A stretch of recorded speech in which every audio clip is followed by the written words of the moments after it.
Hi, I'm Steven Desowitz, and I will be interviewing Ken Davis.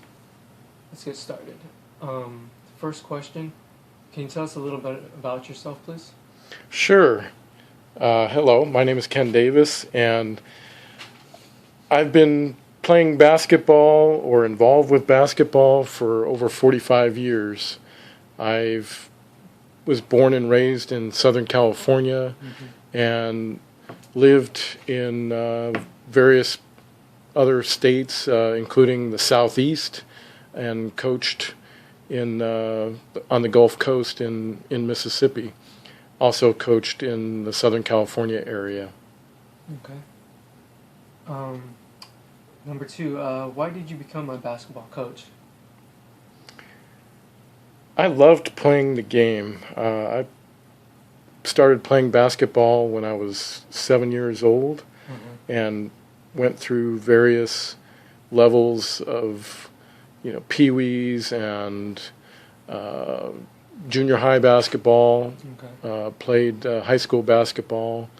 Wasn't good enough to play college, but the love for the game, stayed with me, and I, got lucky and caught on as an assistant coach for a high school team, and just learned the trade of being a coach, and just again loved the game so much, loved the competition that I wanted to be involved with the game somehow. So coaching made a lot of sense for me.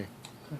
Perfect. Thank you. For number three, what has changed over the years of basketball, like at the high school level, or throughout all the years of basketball you've been coaching? Like, what has changed? Sure.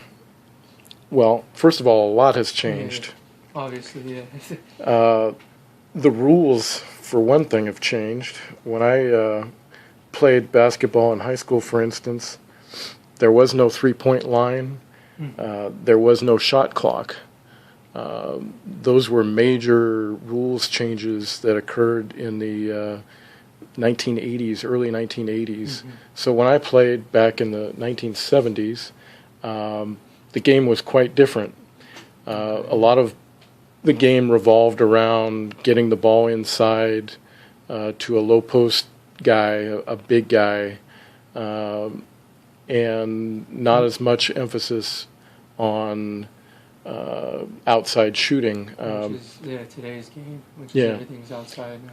There was a guy who coached college way back then in the 70s named Dean Smith, and he introduced a strategy called the four corners, and a lot of high schools adopted that strategy. So where scores are normally today in high school in the 60s and 70s, we had scores in the teens because teams would just hold the ball and play this what's called four corners, spread the court, and it was just basically a game of keep away. The other thing that's changed over the years, quite frankly, is the size, the speed, and the knowledge of the players. Can you elaborate a little bit more on that, please? Sure. There wasn't as much what I would call AAU or Pee Wee basketball. Kids played YMCA, and they learned some skills there, and then they learned some skills on the playground. But there was no defined coaching, real good coaching at an early age like there is today. Today there's so many different leagues and opportunities for players to improve at an early age. I mean, some kids start playing basketball now at 4 years old, 5 years old, and it's incredible the amount of training and skill development that takes place at an earlier age. Perfect. Thank you. And now, what is your belief in the sport, in basketball, like your coaching style and whatnot? Well, again, my formative years were in the 1970s when this four-corner offense was created and was prevalent. Mm-hmm. So in order to beat that type of strategy, you had to use a very heavy pressure defense, full court pressure, Yep. in order to steal the ball and create fast breaks. So I still believe in extreme pressure defense, man-to-man, which creates up-tempo.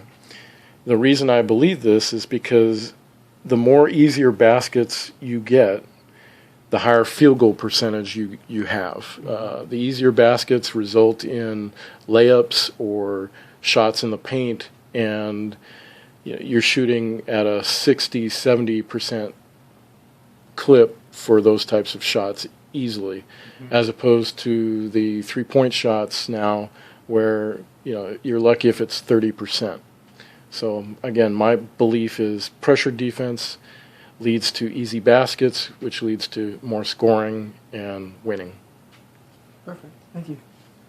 And number 5, how do you motivate these young adults? Yeah, motivation is difficult. I've learned through the years that the best way to motivate is really to set goals, individual goals and team goals. And these goals have to be reasonable and they have to be measurable. Mm-hmm. So, for instance, what I'm talking about is things as simple as free throws. How do you improve free throws? How do you motivate players to want to improve free throws? Well, if they're shooting 100 free throws a day and they make 30 or 40 free throws, you show them how to shoot free throws and you make it fun, but you measure so that every day they're seeing their improvement. And I've been real successful at getting players to recognize what it takes to improve, and then they, through self-motivation, want to improve because they love the game and they want to compete and they want to do well. So I believe, again, setting measurable, reasonable goals and tracking them, putting on a board. Again, some other goals could be speed, improving their speed up and down the court. You measure their time when they're doing line drills or other speed-type drills. And again, keeping track of it, writing it on a board. And I've seen improvement that way. Okay. And what is your belief in disciplining?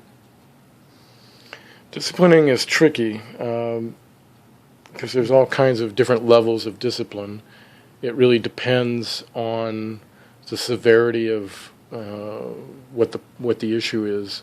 Obviously, the most severe issues result in the more severe discipline, which could be being cut from the team. Mm-hmm. Other discipline could be more simple, like not necessarily a turnover, but I'm thinking, somebody disrespects another player. Well, that could result in lost minutes in a game, sitting out a game. Players love playing time, and that's a big motivator. And when they lose playing time, that could be a good method of discipline. Okay. And then can you tell me what you do different with individuals to your teams? Like a star player, like in the off season, compared to your team during the season? So a good coach really understands the strengths and weaknesses of his players. Different players have different strengths and weaknesses, so it's real important to write that down so that you can develop a plan for a summer program. So some players need to put on weight and build strength, so you develop a weight training program for them and a conditioning program. Some players need to improve their ball handling, so you focus more on ball handling drills to improve those skills. Some players need help in their shooting, so there's shooting drills that can be developed that they participate in. Can you tell me a little bit more about these drills? Like, like the ball handling drills and the shooting drills? Sure. One of my favorites is dribbling with two balls. It's difficult enough to dribble with one ball, but it takes a lot of coordination and skill to be able to dribble with two balls. And you do this up and down the court in a diagonal fashion at a relatively slow speed to start with, and then you can pick up the speed. And again, it increases their coordination and increases their ability to dribble without looking at the ball. And I've been very successful at improving ball handling skills that way. Okay. And I know you're a great shooter. Can you teach us some like techniques for the young adults and like some sort of fundamentals of them? Absolutely. So, good shooting starts like most skills in basketball with balance. Mm-hmm. You have to have very good balance in order to have a base in order to shoot the ball.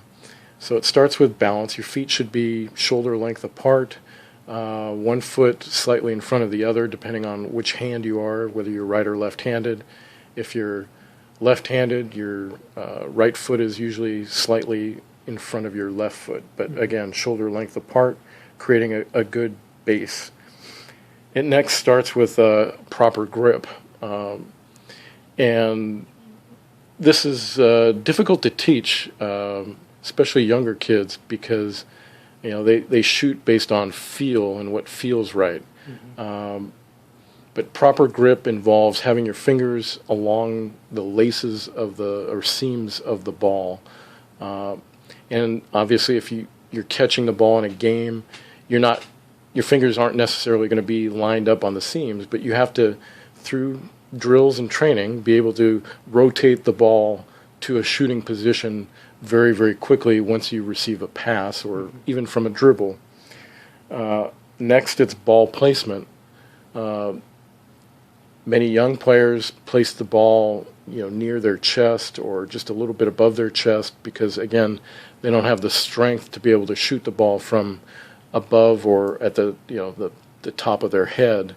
But the best shooting placement is with the ball, roughly in front of your face to a little bit higher above the head. Okay. And the really great players are able to shoot with the ball well over their head. And then lastly, it's about arc. You have to have a proper arc when you shoot the ball, when you release the ball. And it's not a motion of going forward, it's a motion of going up and forward so that you get a good 3-4 yards distance above the rim at the point or the top of the arc as you're shooting. As the ball goes in, it should be not going in horizontally, but almost not quite vertical to the rim. Okay. And then the last question is, what is the ultimate goal you want for these young adults? Ultimately, I want kids to enjoy the game the way I've enjoyed the game. I want them to love playing the game as a player, enjoy the game as a fan, and really be involved with the game throughout their lifetime.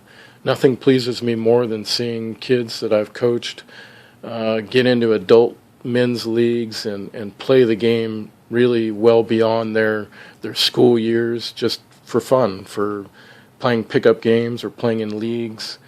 And then ultimately, if they become coaches, that's of course extremely satisfying. But just being involved with the game for their lifetime is what really satisfies me.